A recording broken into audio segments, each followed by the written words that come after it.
What is going on, guys? Welcome back to the channel, and today we are back with another episode of Star Wars Battlefront 2 Mythbusters, this time focusing on all the regular trooper weapons and which ones deal the most damage per second. Before we get into the actual testing, there are a few things that I need to explain about this episode, and so just bear with me for a minute or two while I go over a few little details. So in these tests we are essentially testing how long it takes from the first shot to the last shot to kill the enemy with each weapon.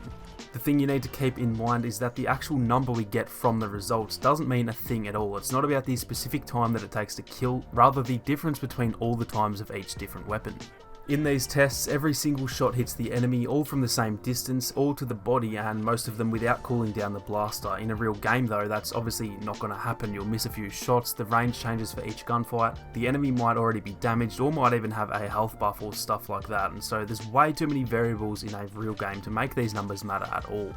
But with that said, the differences between each weapon are pretty much what we're looking for, and so really what I'm trying to get is just a list from the fastest to the slowest damage output, and even though those numbers aren't specifically going to be realistic, that list is for the most part going to stay relatively accurate.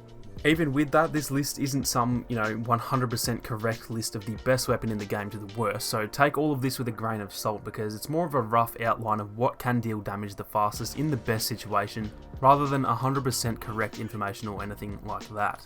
All of that will probably make a lot more sense at the end of the video, so just stick through to the end and you'll probably be able to see exactly what I mean. So getting straight into it, we are just going to go through each class from the first weapon to the last, and all of these are done with the best mods equipped. However, for any mods that change the damage stats, I actually tested both with and without that mod just to see which one is the fastest, and then at the end I'll just use the best version of that weapon for the list.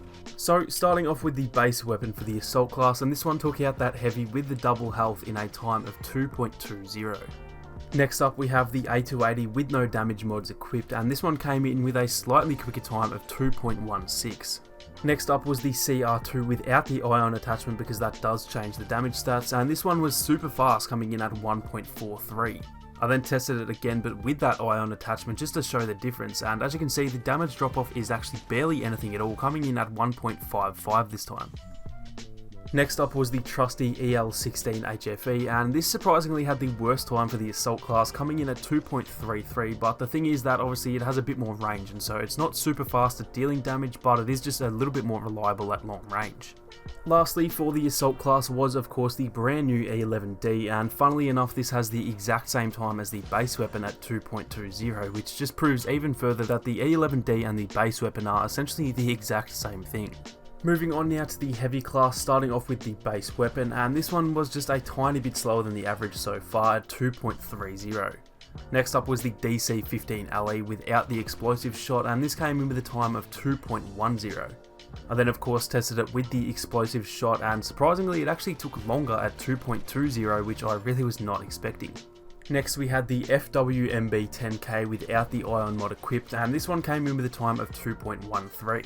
Again, I tested it with the ion shot just to show you guys the difference, and this was pretty much to be expected, coming in with a time of 2.32. Moving on we have the TL50, and this was actually the second fastest so far, coming in at 1.44, which is probably to be expected with that high rate of fire. Now lastly, for the heavy class is the brand new T21, and this first test was without the burst mode, coming in at 2.06. I then tested it again with the burst mode equipped this time, and this just made a very slight difference at 2.02. Moving on now to the officer's base weapon, and this was actually faster than I expected, coming in at 2.18. Next up was the S5 without the ion mod equipped, and this one was also pretty surprising actually, coming in at 2.14. Again, just to show the difference, I did test it with the ion mod equipped this time, and it was obviously a tad slower at 2.40. Next up was the Blurg without the explosive shot, and yet again this was actually pretty fast, coming in at 2.03. With the explosive shot attached, it actually came in with the exact same time because it was the same amount of burst, so that kind of shows yet again that the explosive shot is essentially useless in terms of the extra damage. Next up was the SE44C, and really to no surprise this came in at 1.42, making it the fastest overall so far. Lastly, for the officer class was the brand new DL18, and not gonna lie, this was actually extremely surprising to me, coming in with one of the fastest times so far at 1.54. Now lastly, moving on to the specialist class and its base weapon, and this one came in with a pretty slow time of 2.46.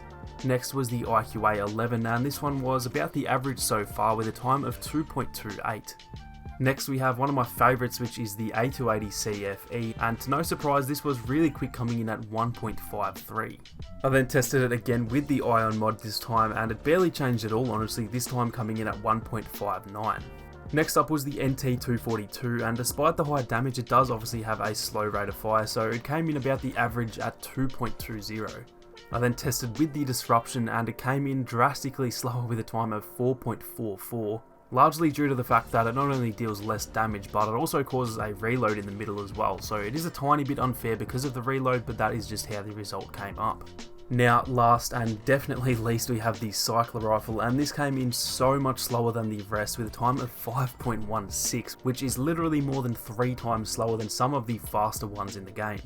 I just tested it again shooting slower so that it doesn't have to cool down, and this actually makes it slower, so despite everyone saying that if you space out your shots the weapon is a bit better, that's actually not really always going to be the case, as you can see here. So that is going to be it for all of the tests of each weapon, and I'll just show you guys on screen that list from 1st to 20th of the fastest damage output in the game. Now obviously some of you will still be thinking, for say the Cycler Rifle or the NT242, why wouldn't you do headshots, because that would be a whole lot faster. And that is very true, especially for the Cycler Rifle, as it needed to cool down twice, which is obviously going to slow it down a lot. The thing is that every single weapon has the same damage multiplier for a headshot, which is the multiplier of 1.9, and so yes, it would make the snipers faster for example, but it literally makes them all deal the same ratio of damage, and therefore it's not really going to affect those results all that much, other than for something like the NT242 since it does have this slow rate of fire, or for the Cycler Rifle since it does have to cool down.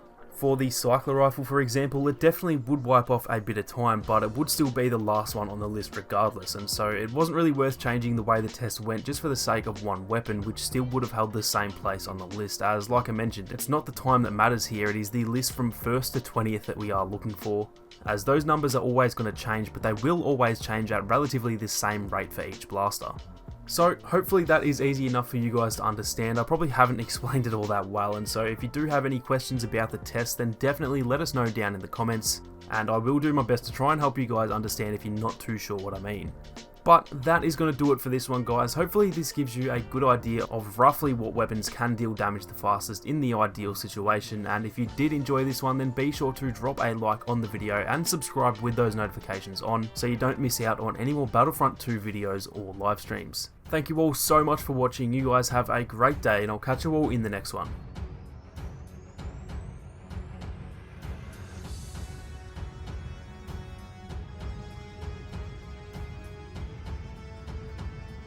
These are not the droids you're looking